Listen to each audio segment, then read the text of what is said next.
Hello friends, welcome my back to channel Soma kitchen and লাইফস্টাইলে আপনাদেরকে স্বাগত জানাই। হ্যালো ফ্রেন্ডস, আজ আমি আবারও চলে এসেছি দেশি চিকেন কষা রেসিপি নিয়ে।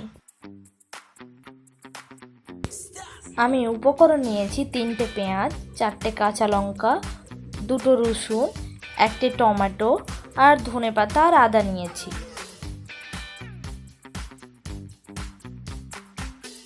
আমি কড়াই গরম করতে দিয়েছি, আমি এতে 100 সরষের তেল দিয়ে দেবো।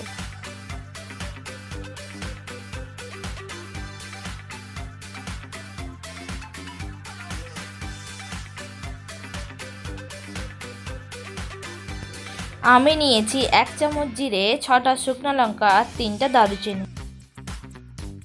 কড়াইতে তেল গরম হয়ে গেলে এগুলো সবগুলো একসাথে দিয়ে দেব।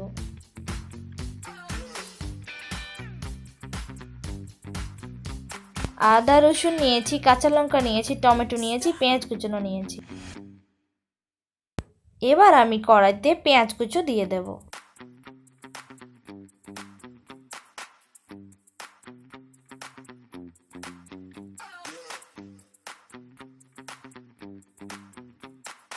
এরপর এতে রসুন বাটা আর আদা বাটা দিয়ে দিলাম।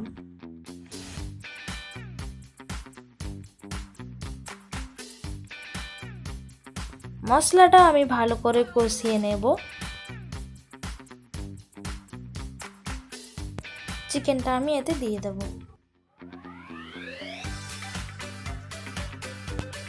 ভালো করে আমি কম আঁচে চিকেনটা আমি কষিয়ে নেব।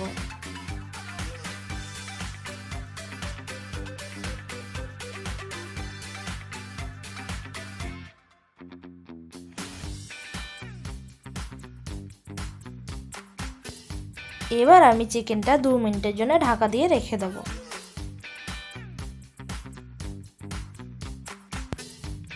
এবার আমি ঢাকাটা খুলে নেব।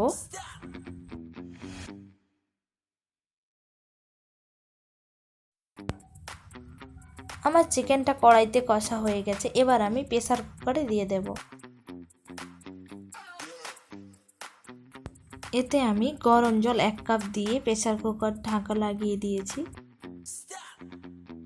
এবার আমি 2টো হাই ফ্লেম এবং 3টা লো ফ্লেমে সিটি মেরে আমি নামিয়ে নেব। এবার আমি নামিয়ে নেব। বন্ধুরা, রেসিপিটি যদি ভালো লেগে থাকে লাইক করবেন, কমেন্ট করবেন, শেয়ার করবেন অ্যান্ড সাবস্ক্রাইব করবেন। বেল আইকন অবশ্যই প্রেস করে দেবেন পরের ভিডিও আপডেট পাওয়ার জন্য।